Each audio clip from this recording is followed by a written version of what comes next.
Look at this map of global farmland, and you'll see a patchwork of green and brown, a sprawling mosaic of fields, pastures, and orchards stretching across every continent. But here is the thing. That map might look completely different in just a few decades. We are facing a staggering challenge. By 2050, the planet will be home to nearly 10 billion people, and feeding all of them, sustainably, without stripping the earth bare, is arguably the greatest puzzle of our time. So, can technology actually pull this off? Can we grow more food on less land, with less water, and fewer chemicals? Imagine a world where crops are tended by fleets of autonomous drones, where vertical farms rise in the heart of cities, and where artificial intelligence predicts the perfect harvest date for every single plant. That future is not science fiction, it is being built right now. Across the American Midwest, in the high-tech greenhouses of the Netherlands, and on experimental plots in sub-Saharan Africa, innovators are rewriting the rules of agriculture, and the stakes could not be higher. This is the story of how we might feed a growing world without breaking the planet. The first place this revolution is taking root is in the unlikeliest of locations, inside abandoned warehouses and repurposed industrial buildings in the hearts of major cities. Consider what Aero Farms has done in Newark, New Jersey. They took an old steel mill and turned it into what is now one of the largest vertical farms in the world. Inside, there is no soil, no sunlight, and no pesticides. Instead, rows upon rows of leafy greens grow under precise LED lights, their roots misted with a nutrient-rich fog. It is agriculture reduced to its absolute essentials: water, light, and nutrients, all controlled by algorithms. And the numbers are staggering. Compared to a traditional field farm, Aero Farms uses 95% less water. Think about that for a moment. 95%. In a world where fresh water is becoming increasingly scarce, that kind of efficiency is not just impressive, it is potentially life-saving. But the real magic is in the yield. Because these farms stack crops vertically, 1 acre indoors can produce the equivalent of what would take hundreds of acres outdoors. And they can do it year-round, regardless of weather, season, or climate. Now you might be thinking, okay, that works for lettuce and herbs, but what about staple crops like wheat, rice, or corn? And that is a fair question. Right now, vertical farming is mostly limited to high-value, fast-growing produce. But the economics are shifting fast. Plenty, another major player based in California, has raised nearly $1 billion to scale this technology. Their farms are designed to grow strawberries, tomatoes, and peppers, crops that typically require huge amounts of land and water. And they are building these farms right next to major population centers. Here is what that means in practice. Imagine a grocery store in downtown San Francisco. Instead of lettuce that was picked 1,000 miles away in California's Central Valley, trucked across the state and sitting on a shelf for days, you could have lettuce harvested that morning from a farm just a few miles away. The carbon footprint drops dramatically. The food stays fresher longer. And waste, the amount of produce that rots before it ever reaches a plate, gets slashed. And this is where it gets interesting, because the environmental benefits go beyond just water and land use.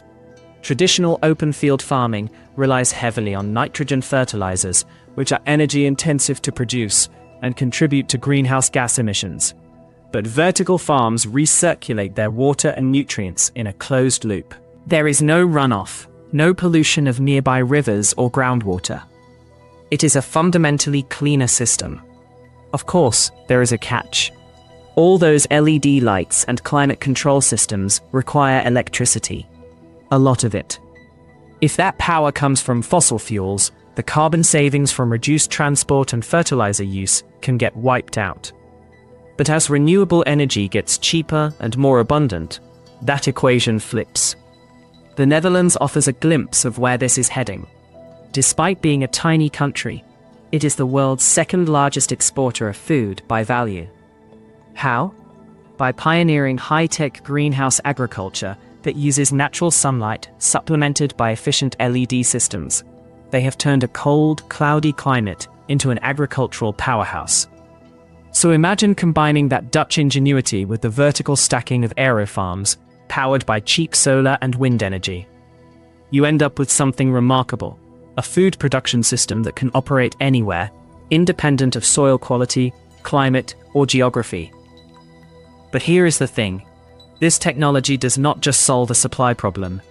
It addresses a deep structural issue in how our food system works. Right now, most of the world's food is grown in a handful of regions and then shipped globally. That creates fragility. A drought in California, a flood in the Midwest, a conflict in Ukraine. Any of these can send shockwaves through global food prices. Vertical farms, distributed across hundreds of cities, would make the system far more resilient. If one farm goes down, the others keep producing. It is the difference between a single giant power plant and a network of solar panels on every roof. And that resilience matters more than most people realize. Because climate change is already making traditional farming harder. Extreme weather events are becoming more frequent. Topsoil is eroding faster than it can regenerate. Groundwater aquifers are being depleted. So when you look at the big picture, vertical farming is not just a cool tech novelty. It is a fundamental rethinking of what agriculture can be. One that trades sprawling fields for stacked trays, open skies for controlled environments, and seasonal uncertainty for year-round reliability. The question is not whether this technology works. It does. The question is how fast we can scale it. But there is another revolution happening out in the open fields, and it is every bit as transformative as what is going on inside those vertical farms. We are talking about precision agriculture. And here is what that actually means in practice. Imagine a farmer in Iowa driving a tractor across a 1,000-acre field. But this is not your grandfather's tractor. This machine is connected to satellites, equipped with dozens of sensors, and guided by artificial intelligence that knows exactly where every single weed is growing. John Deere has a system called See and Spray. It uses computer vision and machine learning to tell the difference between a crop plant and a weed in real time. Then it sprays herbicide only on the weed, not the whole field, not even a whole row, just the individual unwanted plant. Think about the implications of that. Traditional farming sprays an entire field uniformly. That means chemicals are hitting bare soil, landing on crop leaves, and drifting into nearby ecosystems. But with See and Spray, herbicide use drops by up to 77%. That is not just good for the environment, it saves farmers a massive amount of money. And this is just one example. Across the agricultural industry, sensors are becoming the new eyes and ears of the farm. Soil moisture sensors buried 6 inches deep send continuous data to a central dashboard. If a particular section of a field is getting dry, the irrigation system adjusts automatically, delivering water only where it is needed, not a single drop wasted. Drones fly over fields at dawn, using infrared cameras to detect early signs of pest infestation or nutrient deficiency. By the time a human eye would notice a problem, the drone has already flagged it, mapped it, and recommended a targeted treatment. The Climate Corporation, a subsidiary of Bayer, has built a platform that combines weather data, soil maps, and satellite imagery to give farmers field-by-field recommendations on planting dates, fertilizer rates, and crop rotation. It is like having a PhD in agronomy for every single acre, and the results are measurable. Studies from the University of Illinois show that precision agriculture techniques can increase yields by 20 to 30%, while reducing inputs like nitrogen fertilizer by up to 40%. So you end up with a beautiful paradox: more food from less land, more efficiency with fewer chemicals, higher profits with lower environmental impact. But here is the thing that often gets overlooked.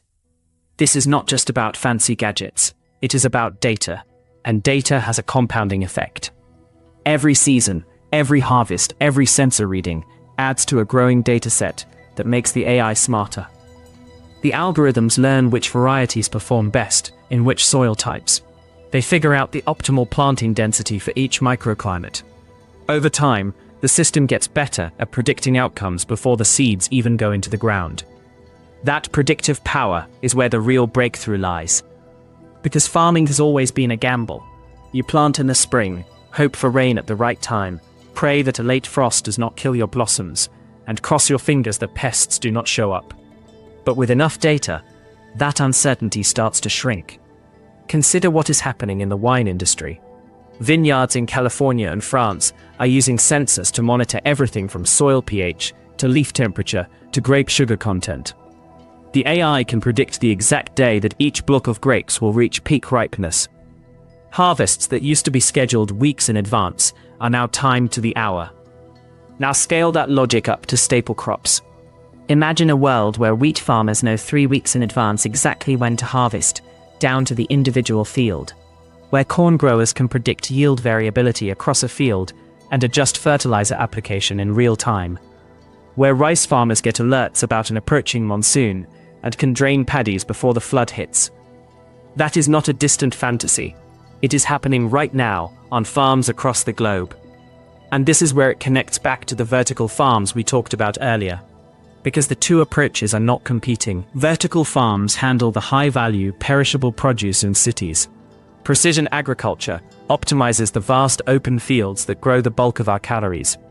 One shrinks distance, the other shrinks waste. Together, they create a food system that is both more productive and more sustainable. But there is a catch. All of this technology requires connectivity, and that is a problem for a lot of the world. In rural America, reliable high-speed internet is still spotty. In sub-Saharan Africa, many smallholder farmers lack access to smartphones, let alone soil sensors. The digital divide is real, and it threatens to leave behind the very farmers who need these tools the most. So the next frontier is not just building better sensors, it is making them affordable and accessible. Companies like Sun Culture in Kenya are selling solar-powered irrigation systems that cost a few $100s and can be paid off through mobile money. Startups in India are using simple SMS-based systems to deliver weather forecasts and pest alerts to farmers who do not own a smartphone. The technology is only as good as its distribution. And that distribution is happening, one village at a time. So when you step back and look at the whole picture, something remarkable emerges. We are not just inventing new ways to grow food. We are building an entirely new operating system for agriculture. One that is data-driven, hyper-efficient, and resilient by design. The question is no longer whether it will work. It is already working. The question is how fast we can get it into the hands of every farmer on the planet. And if you want to keep exploring how technology is reshaping our world, from the farms feeding us to the systems that sustain us, then you should subscribe to Future Frontiers right now. Because we are just getting started on this journey, and the innovations ahead are going to change everything you thought you knew about the future of food. Consider this. In 1940, a single farmer in the United States could feed about 19 people. By 2020, that number had jumped to over 155. That is an 8-fold increase in productivity, driven entirely by technology. From hybrid seeds, to synthetic fertilizers, to GPS-guided tractors. But here is the counterintuitive part. While efficiency soared, the number of farms in America actually fell by more than 60%. Small family farms disappeared, replaced by massive industrial operations. So the question becomes, does this kind of progress come at a cost we are not fully accounting for? Because when you strip away the soil, the local knowledge, the biodiversity that comes with smaller-scale farming, you risk creating a system that is incredibly efficient in the short term, but dangerously fragile in the long term. And that is exactly the tension we will keep exploring on this channel, the trade-offs between innovation and resilience. Subscribe now and join us as we dig into what is really at stake. Now let us zoom out across the Atlantic to the Netherlands, a country that has already cracked the code on feeding a dense population with limited land. But even as we marvel at their high-tech greenhouses, there is an even bigger shift happening behind the scenes. One that challenges the very foundation of what we think of as food. Because here is the uncomfortable truth. The way we produce meat right now is devastatingly inefficient. You take a piece of land, grow crops on it, feed those crops to a cow, and then eat the cow. Along the way, you lose about 90% of the calories. The cow burns them just staying alive. So, for every 100 calories of grain you feed a cow, you get back maybe 3 calories of beef. That is an astonishing waste. Livestock production accounts for nearly 15% of all human-caused greenhouse gas emissions. Most of that comes from methane, which cows burp out constantly, and from deforestation for pasture land. The Amazon rainforest has lost vast swaths to cattle ranching. Producing a single pound of beef can require thousands of gallons of water. So the question becomes, can we have our steak and eat it too?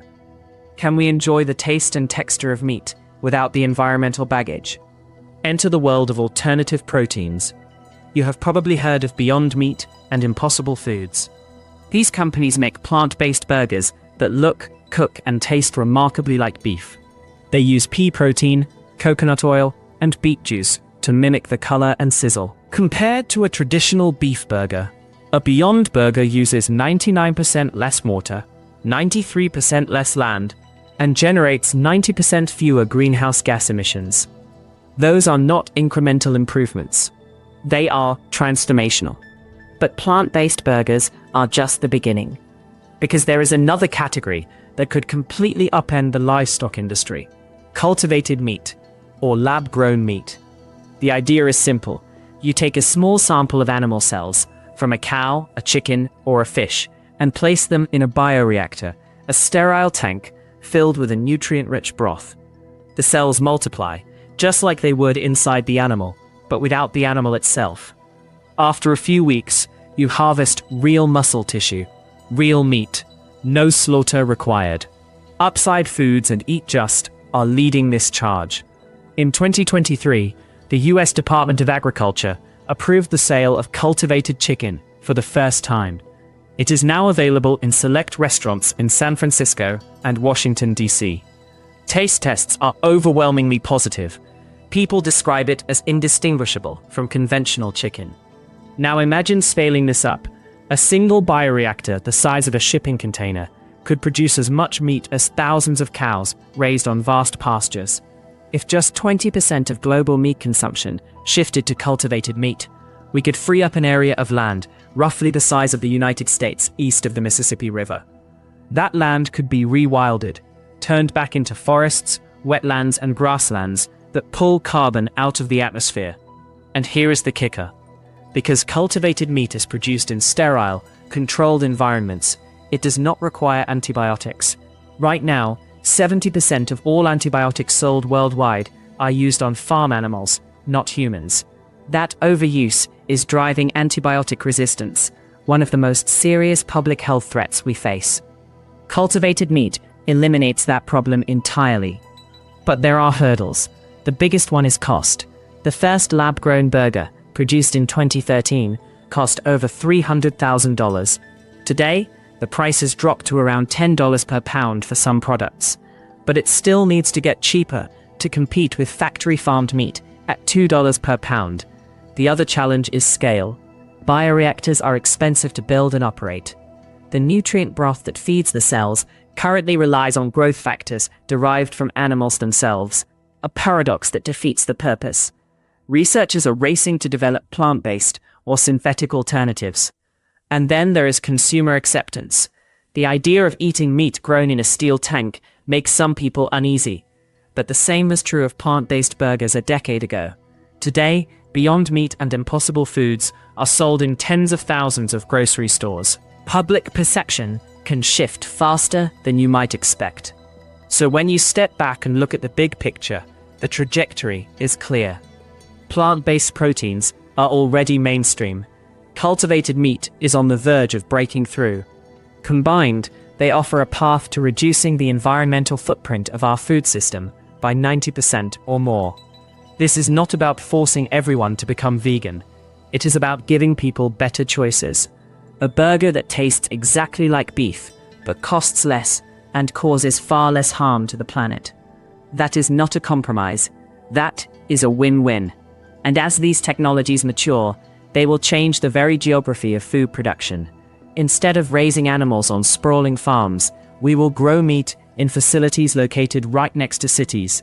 The supply chain shrinks, the carbon footprint drops, and the land that was once used for grazing or feed crops can return to nature. Imagine a future where cattle ranches in Brazil give way to regenerating rainforest, where the American Great Plains are dotted with rewilded prairies instead of feedlots, where collapsing ocean fisheries get a chance to recover.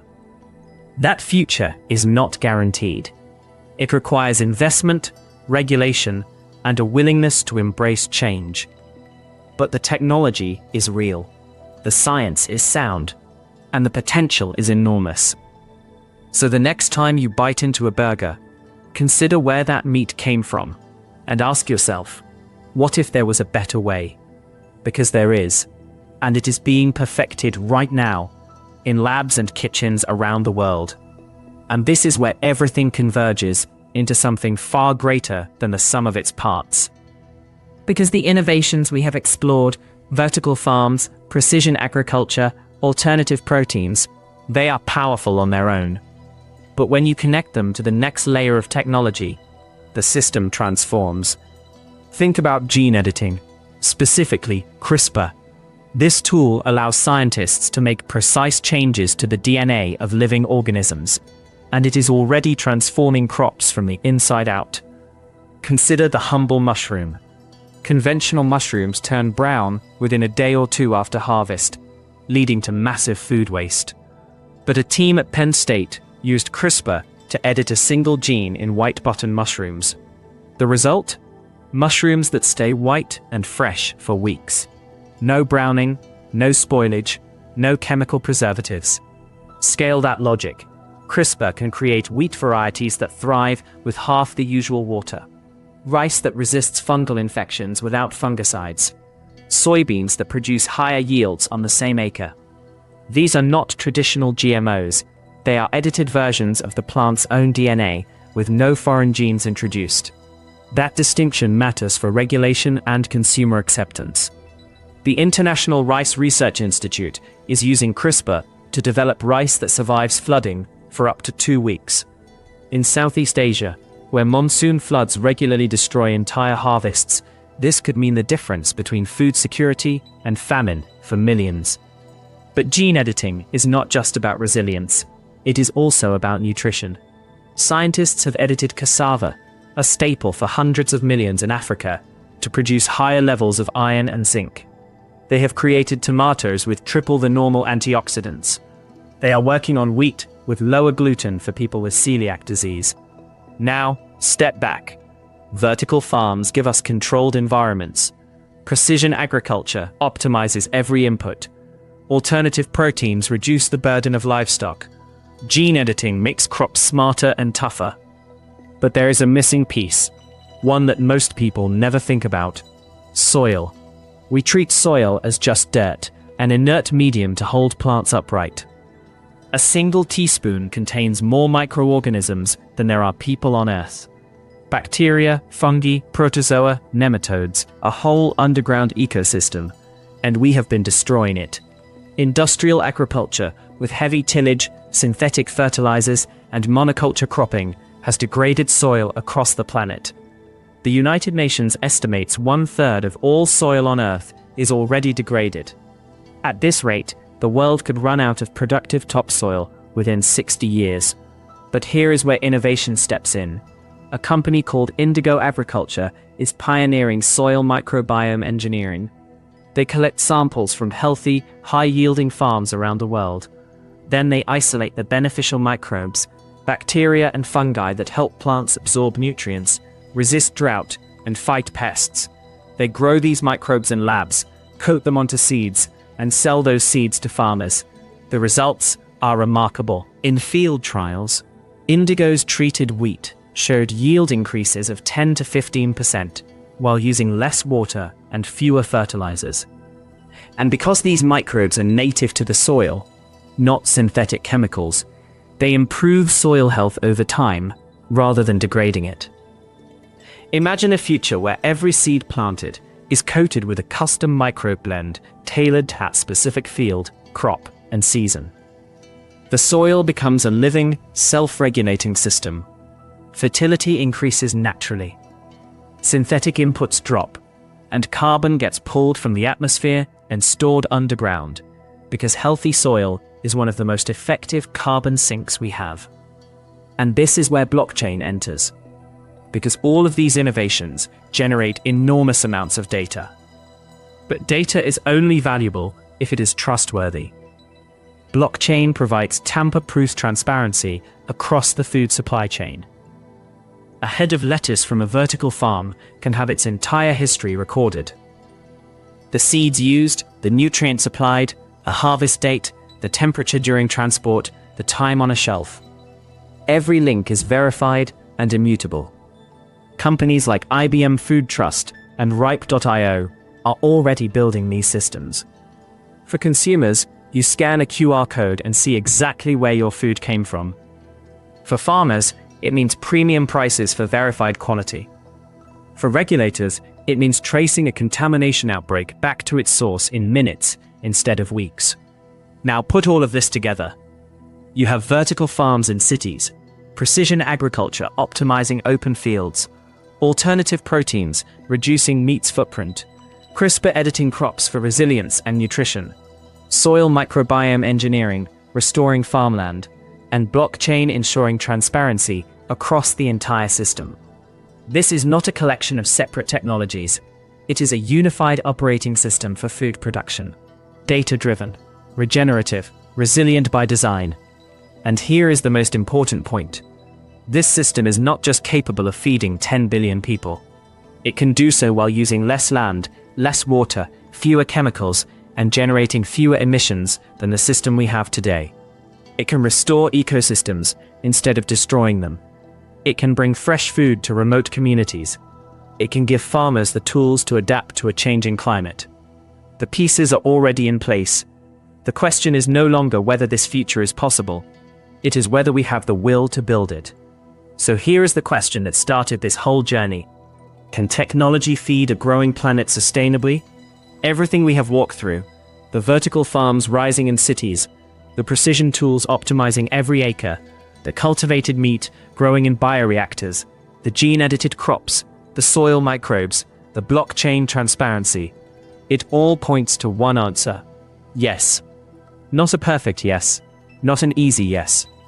The map of global farmland is being redrawn, not by politicians or by planners alone, by innovators and farmers, engineers and biologists, working at every scale from the microscopic to the continental. They are building a food system that does not have to choose between abundance and stewardship. That is the future worth building, and it is already under construction. Future Frontiers brings you the ideas that will define tomorrow. Subscribe if you want to stay ahead, because the next chapter of this story, the one where we actually make this vision real, is just beginning.